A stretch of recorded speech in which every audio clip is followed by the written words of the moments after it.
बात उस अपराधी की जो आज तक ना तो कभी डी कंपनी और ना कभी पुलिस या फिर कोई अन्य अपराधी किसी की भी गोली का निशाना नहीं बना। या अगर उसको उसके बारे में एक जो रोचक तथ्य है वो ये है कि ये अपराधी कभी भी किसी के लिए गद्दार साबित नहीं हुआ। अक्सर देखा यही जाता है कि कोई अगर किसी से जुड़ जाता है और उनके आपस में किसी बात को लेकर ठन जाती है तो वो दूसरे गैंग से हाथ मिला लेता है, फिर उसको मौत के घाट उतार देता है। लेकिन ये अपराधी जिसकी हम आपको आज बात बताने वाले हैं, ये एक ऐसा था कि जिसके साथ भी जुड़ा पूरी वफादारी से जुड़ा। नमस्कार, क्राइम पेट्रोल देख रहे हैं आप और मैं आकाश देशवाल। आज हम बात करने वाले हैं गुरु साटम की। जी हाँ, वही गुरु साटम जिसने एक समय में छोटा राजन को दुबई से भगाने का काम किया था। उसको ये बताया था कि तुम पर हमला होने वाला है और ये हमला डी कंपनी की तरफ से होगा और उसकी जान बचाई। अब यूं तो गुरु साटम मुंबई के लालबाग एरिया में रहता था। अब उसके पिता एक मिल में काम किया करते थे और पढ़ाई में खासा दिलचस्पी ना होने के कारण इसने पढ़ाई छोड़ दी और छोटे मोटे अपराध करने में घुस गया। अब ये छोटे मोटे अपराध करता करता अपराध की दुनिया का बादशाह बनने का सपना देखने लगा और ये सोचने लगा कि किसी तरह से वो भी एक डी कंपनी का हिस्सा बन जाए और एक उस पद में एक बड़ा नाम हासिल कर ले। क्योंकि ये वो दौर था, 80 का वो दौर था जब हर जगह मुंबई में अंडरवर्ल्ड का राज हुआ करता था। चारों तरफ ये लड़ाई चला करती थी कि कौन मुंबई पर राज करेगा। अब उसी दौरान लाल बाग की गलियों में ये अपराधी जन्म लेता है और धीरे धीरे अपराध करना शुरू करता है। अब जैसे जैसे ये चोरी मारपीट की घटनाओं को अंजाम देता है तो वैसे ही अपराध जगत में इसकी जान पहचान बढ़नी शुरू होती है और ये डी कंपनी के छोटे मोटे जो बदमाश हुआ करते थे उनके संपर्क में आता है। अब इसी दौरान वो अपने मोहल्ले के एक नामी बदमाश पांडुरंग के टच में आ जाता है। अब पांडुरंग का उस दौरान काम होता था, वो अपने लोगों से, दुकानदारों से या शराब के अड्डों से, जो जुए के अड्डे होते हैं, अक्सर जो जहां रोज का पैसों का कारोबार होता है वहां से वो पैसा लूटते थे और आकर पांडुरंगा को हिसाब दिया करते थे। अब ये भी उन्हीं के गैंग में शामिल हो जाता है और अक्सर ये ऐसी जगह ही ढूंढता था जहाँ पर रोज़ का ऐसा काम होता है, या तो जुआ खेलना हो या शराब के अड्डे हों या फिर ऐसे दुकानदार जिनका रोज़ का ठेली का काम हुआ करता था। इन सभी से पैसा लूटता था और पांडुरंगा को दे दिया करता था। अब धीरे धीरे जिस तरीके से ये इन कामों को अंजाम देता था ये पांडुरंगा का खास हो गया और कुछ समय बाद पांडुरंगा ने इसको ये काम सौंप दिया। हालांकि वो सिर्फ काम ही सौंपा था, पूरे हफ्ते का जो भी हिसाब हुआ करता था वो पांडुरंगा ही अपने हाथ में कर रखता था। होता ये है कि जो पांडुरंगा के अपराधी थे वे दूसरे अपराधियों के साथ मिलकर और चीज़ों में संलिप्त होते थे और पुलिस इनकी धरपकड़ में लगने लगी थी। अब धीरे धीरे इन पर केस दर्ज होने शुरू हुए और इनके पांडुरंगा के जो साथी थे उन पर पैसों की तंगी आने लगी। अब क्योंकि गुरु साटम उस समय तक पांडुरंगा का खास हो चुका था तो एक दिन सभी लोगों ने मीटिंग की और मीटिंग में गुरु साटम को ये बताया गया कि भाई आप इनसे बात करो कि फ्रंट फुट पर आकर हम काम करते हैं, पुलिस हमको पकड़ती है और सारा पैसा आप ले जाते हैं, तो हमें कुछ पैसे चाहिए। अब हालांकि ये बात करना मुश्किल था तो लेकिन एक दिन मौका मिला और गुरु साटम ने पांडुरंगा से इस बारे में बात की। हालांकि ये कहा जाता है कि इस बात के दौरान पांडुरंगा ने गुरु साटम को बहुत बुरी भली कही और इसको बहुत भद्दी भद्दी गालियाँ भी दी, लेकिन इसके बावजूद गुरु साटम वहाँ चुप रहता है और वापस आ जाता है। अब यही वो वारदात थी जिसके बाद गुरु साटम और पांडुरंगा आपस में दूरी बनाना शुरू कर देते हैं। अब गुरु साटम और पांडुरंगा के बीच के मतभेद दूसरे गैंग के लोगों को भी पता लगने शुरू हो गए थे, क्योंकि वो जानते थे कहीं ना कहीं कि अगर गुरु साटम और पांडुरंगा जब तक एक साथ हैं तो पांडुरंगा अपना सारा बिजनेस गुरु साटम के हाथों में देगा। अब क्योंकि गुरु साटम उससे अलग हो गया था तो अन्य गैंग के लोग पांडुरंगा को मारना चाहते थे।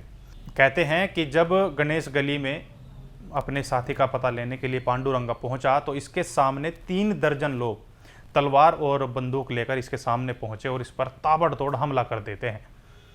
पुलिस रिपोर्ट में ये भी सामने आता है कि पांडुरंगा के शरीर पर 80 गोलियां और इतने ज़्यादा तलवार के निशान मिले थे कि इसको पहचानना मुश्किल हो गया था कि आखिर है कौन। अब पांडुरंगा की मौत की खबर जैसे ही गुरु साटम को लगती है उसे काफ़ी दुख होता है, क्योंकि वो पांडुरंगा को अपना गुरु मानता था। अब हालांकि पांडुरंगा के बाद उसे उस एरिया का डॉन बनने का मौका भी था, लेकिन वो ऐसा नहीं करता। उसे तलाश होती है किसी एक ऐसे हाथ की जो उसे सपोर्ट कर सके। तो अब अक्सर डी कंपनी उस दौरान ऐसे काम क्या करती थी कि क्योंकि जो मेन लोग थे डी कंपनी के, वे दुबई में शिफ्ट हो रहे थे, लेकिन वो कहीं ना कहीं मुंबई पर अपनी पकड़ बनाकर रखते थे। वो ऐसे आदमियों को मुंबई में ढूंढा करते थे जो उनको फ़ायदा पहुंचा सके, डी कंपनी को फ़ायदा पहुंचा सके। अब उन्हीं में से एक था छोटा राजन। अब कहने को तो वो डी कंपनी के दाऊद के अंडर में काम करता था, लेकिन उसे काम करने के लिए नए नए शूटरों की ज़रूरत पड़ती थी। अब क्योंकि दूसरी तरफ गुरु साटम भी एक ऐसे गुरु की तलाश में था जो उसे आगे का रास्ता दिखा सके, तो इसी के चलते वो वृद्धा राजन के संपर्क में आता है, और वृद्धा राजन के संपर्क में आने के बाद वो छोटा राजन से मिलता है। अब जैसे ही गुरु साटम छोटा राजन से मिलता है, तो जो पारेल एरिया जो कभी पांडुरंगा के अंडर में होता था, ये उसे कब्जाने की कोशिश करते हैं। लेकिन उससे पहले ही उस एरिया पर शिवसेना के एमएलए विट्ठल चावन अपना कब्जा कर लेता है और उस एरिया को अपने अंडर में कर लेता है। अब छोटा राजन इस चीज़ का दबाव गुरु साटम पर डालता है कि क्यों ना तुम इस एरिया को अपने अंडर में ले लो और इसे लेकर तुम इस एमएलए से बात करो। अब हालांकि शुरुआती दौर में जब ये बात करने की कोशिश की जाती है तो इस बात का नतीजा कुछ भी नहीं निकलता, और एक दिन इस मामले पर बात करने के लिए गुरु साटम को एमएलए के ऑफिस में बुलाया जाता है। अब क्योंकि दोनों नशे में रहते हैं, दोनों आपस में एक बार बैठकर बात करते हैं, तो नशे में जो इनके बीच आपस में बात होती है वो बात धीरे धीरे बहस में बढ़ जाती है, और वो बहस इस हद तक चली जाती है कि गुरु साटम अगले ही पल अपनी रिवॉल्वर निकालकर एमएलए के सामने खड़ा होता है और उसके सिर में 2 गोलियां उतार देता है। अब ये भी कहा जाता है कि ऑफिस के बाहर जो गुरु साटम के आदमी थे और जो एमएलए के आदमी थे, वो देखकर इतने परेशान हो जाते हैं कि कोई कुछ नहीं बोलता, क्योंकि जिस हालत में एमएलए को वो मारता है उस हालत में वो किसी को भी मार सकता था।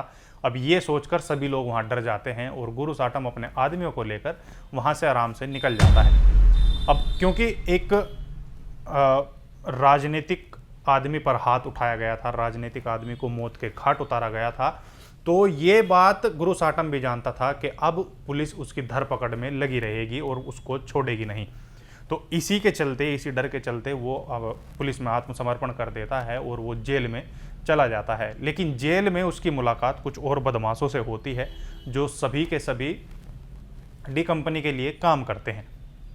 अब यहाँ जेल में 2 साल रहने के बाद वो जब जेल से बाहर आता है तो वो ये समझ जाता है कि मुंबई अब उसके लिए सेफ नहीं है, तो वो दुबई का रुख करता है, और दुबई जाते ही वो सबसे पहले छोटा राजन से मिलता है जो उसे रहने के लिए घर भी देता है। अब धीरे धीरे उसकी मुलाकात शरद शेट्टी, सोत्या और अन्य लोगों से होती है, लेकिन तभी एक ऐसी घटना घटती है कि छोटा राजन और दाऊद के बीच दूरियां बढ़ने लगती है। और तभी 1993 के बाद छोटा राजन पर एक फ़ोन आता है, और वो फ़ोन होता है गुरु साटम का, और जो छोटा राजन को इन्फॉर्मेशन देता है कि नाना आप पर हमला होने वाला है, आप थोड़ा सचेत रहिए। कहते हैं कि इस फ़ोन के बाद ही गुरु साटम वो इंसान था जिसने छोटा राजन को दुबई से निकाला था। अब ये मलेशिया शिफ्ट हो गए थे, और देखते ही देखते जहां एक तरफ डी कंपनी की नज़रों में छोटा राजन उसका दुश्मन था, तो वहीं गुरु साटम भी अब डी कंपनी की नज़रों में चढ़ चुका था। अब छोटा राजन के कहने पर उसने मुंबई में अपने आदमियों से बहुत सारे काम भी कराए, बहुत बिजनेसमैनों से पैसा भी वसूला, और इसी बीच ईस्ट वेस्ट एयरलाइन कंपनी के मालिक को मौत के घाट भी उतार दिया। अब ये जो एयरलाइन कंपनी के मालिक थे ये सीधे सीधे दाऊद से संबंध भी रखते थे, तो इसी के चलते छोटा राजन और गुरु साटम दोनों डी कंपनी की नज़रों में और ज़्यादा चढ़ गए, और वो अब इन्हें मारने की कोशिश करने लगे। लेकिन 1999 में एक समय ऐसा भी आया जब गुरु साटम ने छोटा राजन से दूरी बना ली, और इस दूरी का जो मेन विलन रहा वो रहा रोहित वर्मा, क्योंकि कहते हैं कि रोहित वर्मा के हाथ में छोटा राजन ने अपना सारा काम दे दिया था। अब कहते हैं कि ऑस्ट्रेलिया में शिफ्ट होने के बाद गुरु साटम ने शादी की और इसका एक बेटा भी हुआ। हालांकि वो बेटा एक जुआरी निकला, उसने बहुत सारी प्रॉपर्टी जुए के चक्कर में बेच भी डाली। लेकिन नवंबर 2014 को मुंबई में एक बिल्डर के पास इसके बेटे का और भतीजे का फ़ोन आता है, और फ़ोन पर 20 लाख की फिरौती मांगी जाती है। अब ये रकम जैसे ही बिजनेस बिल्डर को फ़ोन किया जाता है तो वो बिल्डर एंटी एक्सटॉर्शन सेल को इसकी सूचना देता है, और सूचना मिलने के बाद एंटी एक्सटॉर्शन सेल इस पर अमल करती है और इसके बेटे गुरु साटम के बेटे और इसके भतीजे को अरेस्ट कर लेती है और उन पर 15-15 लाख का जुर्माना लगाती है। साथ ही उनको ये भी कहा जाता है कि अगर वो पैसा देने में नाकाम रहे तो उनको सज़ा भी मिल सकती है। अब कहते हैं कि गुरु साटम आज तक पुलिस के हाथ नहीं आया और वो विदेश में बैठकर अपने धंधे को बराबर चला रहा है और उसका गैंग आज भी मुंबई में एक्टिव है। तो ये थी गुरु साटम की कहानी, जो एक तरीके से सभी गैंग के साथ जुड़ा और उनसे अलग भी हुआ, लेकिन कभी उसने किसी के साथ गद्दारी नहीं की। इसी वजह से इसको सबसे वफादार, अंडरवर्ल्ड में अगर कोई वफादार रहा है तो इस किरदार को सबसे वफादार कहा गया है। हालांकि है एक अपराधी और ये देखने की बात होगी कि पुलिस गुरु साटम तक कब तक पहुंच पाती है। तो ये स्टोरी आपको कैसी लगी हमें कमेंट करके ज़रूर बताएं। साथ ही अगर आप हमारे चैनल पर नए हैं और आपको क्राइम की स्टोरी देखना पसंद है तो आप हमारे चैनल को अभी सब्सक्राइब कर दीजिए, क्योंकि हम आप लोगों के लिए क्राइम की बेहद दिलचस्प स्टोरियाँ लाते रहते हैं। अब मुझे और मेरे कैमरामैन तिलक को दीजिए इजाज़त। नमस्कार।